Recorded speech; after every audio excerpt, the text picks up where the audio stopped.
All right, here with Edgar from Snug Wrestling to talk about the Usos versus Bron Breakker and Bronson Reed. The Vision.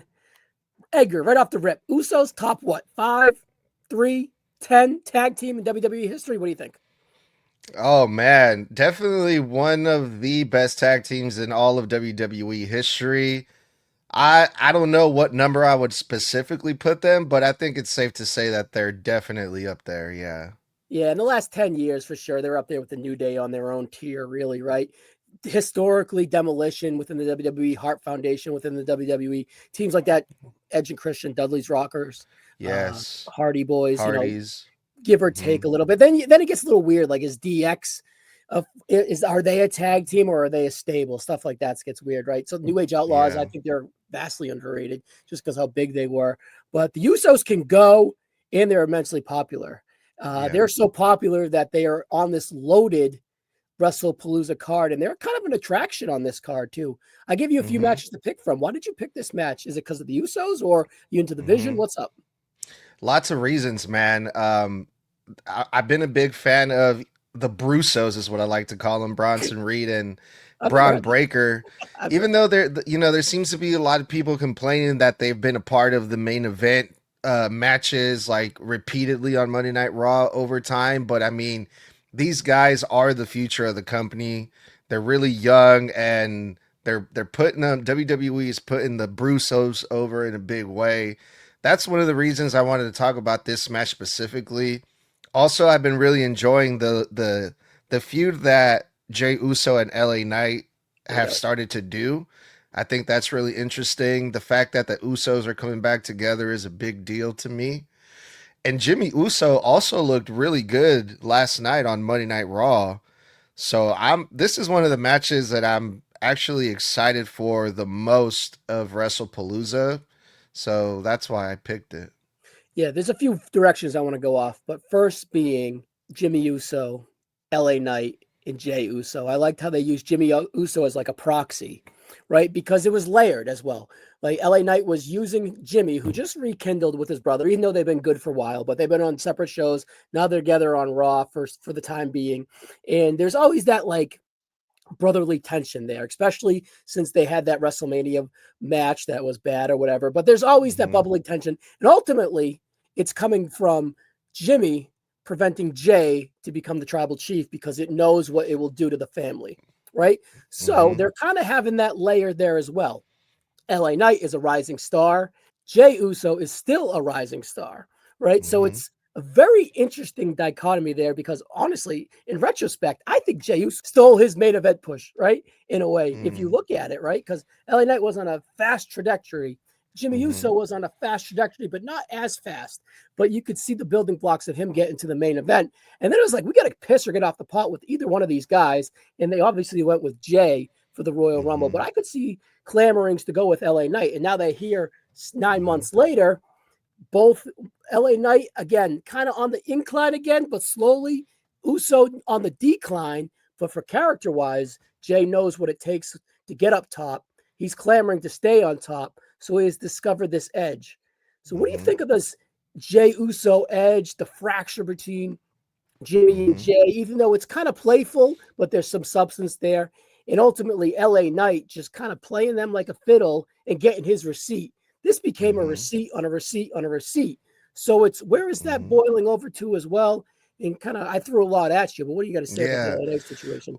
Yeah, well, LA Knight I think has proven that he can be a part of that main event scene. Like there was a time where there was no Roman, there was no Cody, there was no Punk, there was no Seth, and the main event on SmackDown when LA Knight was on SmackDown was mostly LA Knight. Yeah. And when in doubt, there's that saying that people say, when in doubt, Randy Orton, right? Whenever someone needs to step up, put the title on Randy Orton. But now I think I'm gonna start pushing that narrative when it's like when in doubt, LA Knight, because you brought up a good point. It seemed like Jey Uso kind of stole that main event push from LA Knight, and LA Knight is being held down. But I I think LA Knight he's ready for that main event scene already, and putting LA Knight with Jey Uso right now Jey Uso being the main star. I think it's gonna do wonders because of the story that they're telling with Jimmy Uso, and it seems like we're getting this crash out Jey Uso, but also LA Knight. He's not letting Jey Uso give him any shit.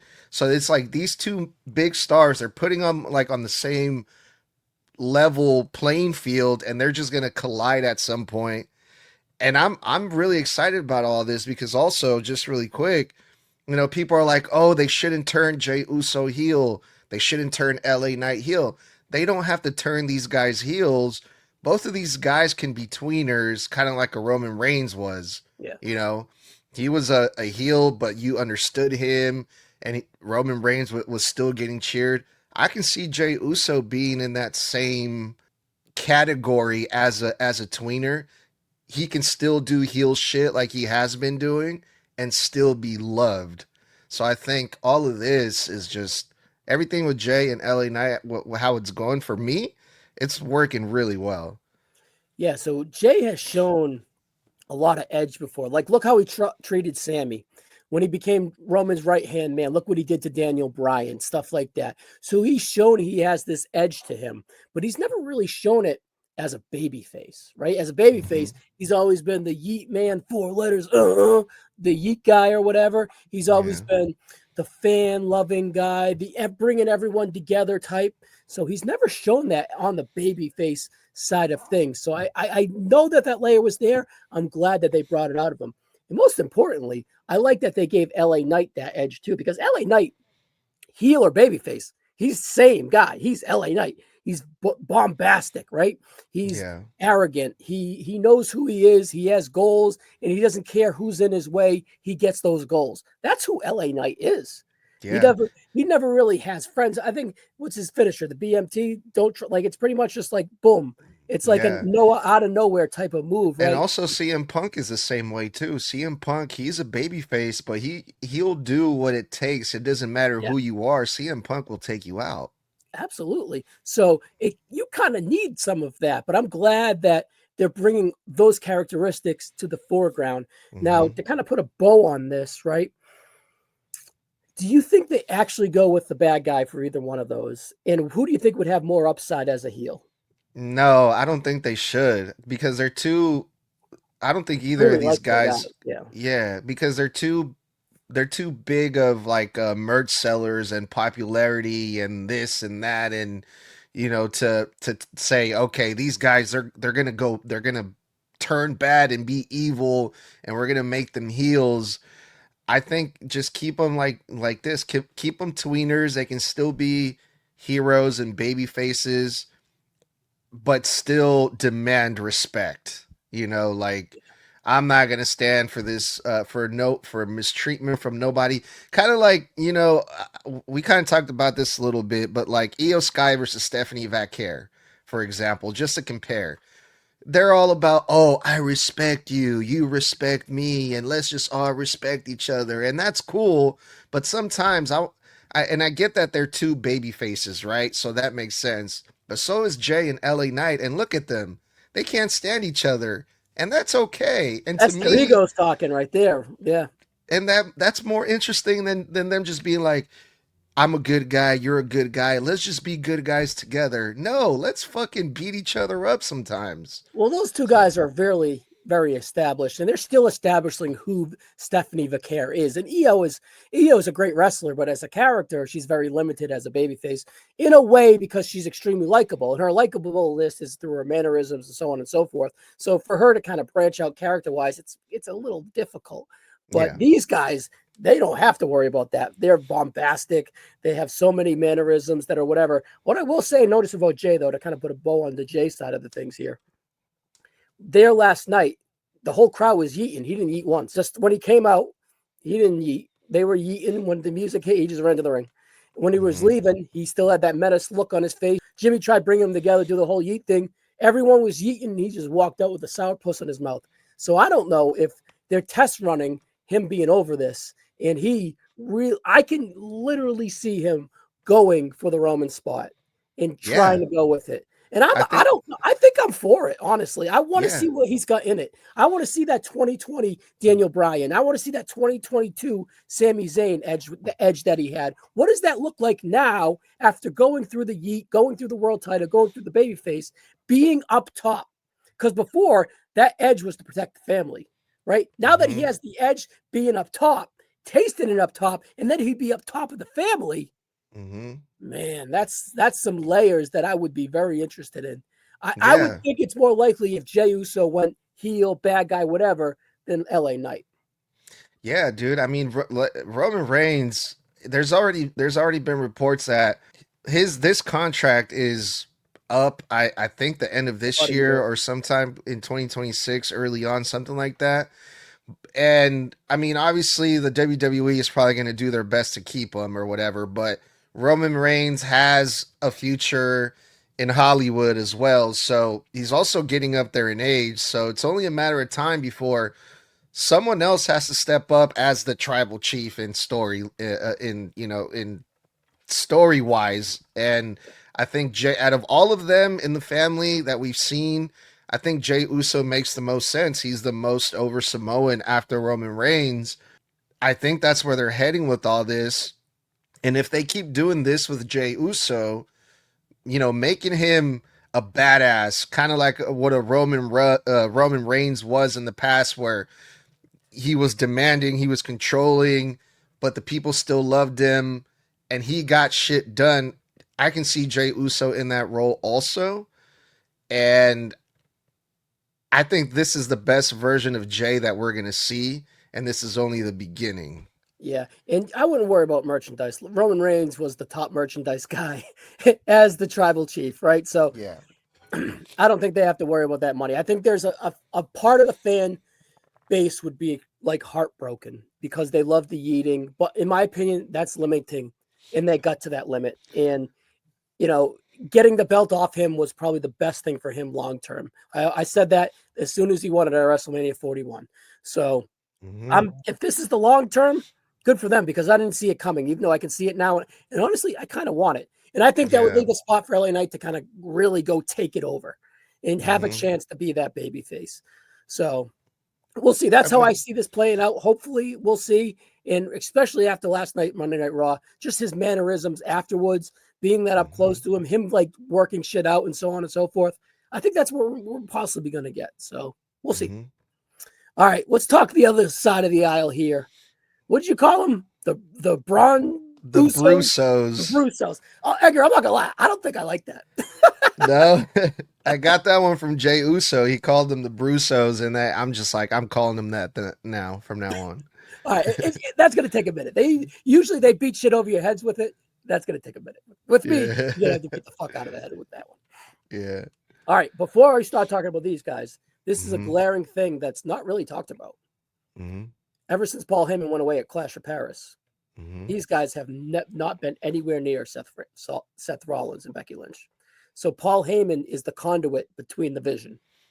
The vision is the vision split right now, or is just because Paul's away, or it's just be happenstance because Seth and Becky are doing their thing? What do you think? Yeah, it's just because AJ Lee is back that, they're doing their thing with the mixed tag team, and it's a big draw. It's a big deal having AJ Lee back, partnering up with her husband, CM Punk. And it's the very first time that we see Becky and Seth Rollins as a couple together on TV in a storyline. So, yeah, once, they're going to get that done out of the way in WrestlePalooza. And then in the meantime, they're cooking over here with the Usos and Bronson Reed and Bron Breakker. But it's still together. I think it's all connected with War Games. CM Punk, I think eventually is going to be a part of the War Games team with Jay and Jimmy, and they're fighting two different battles, but it's still under the same story, if that makes sense. If Paul Heyman is back on TV, and that is the first time that the Brusos, I think I said it right, are in the vision of Seth Rollins on screen, I think there's something to it long-term wise.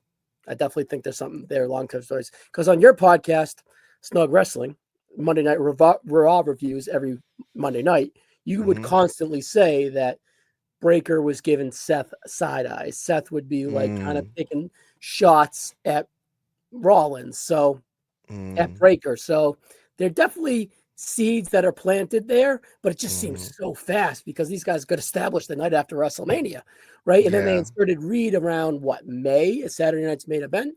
So there's a lot of workings in here. And plus, I don't really think Seth Rollins is the guy to be the guy at top. I always think that he's like a 1A, B plus type of guy. He's definitely a main eventer in my eyes. He's just Yeah. not the guy in a story. He's always the least interesting guy in the story. He happens to be the fourth, but we're not talking about him right now, right? So my Hmm. radar would be up if there is no cross reference, even until Paul Heyman shows up. My radar would be up on that one for sure.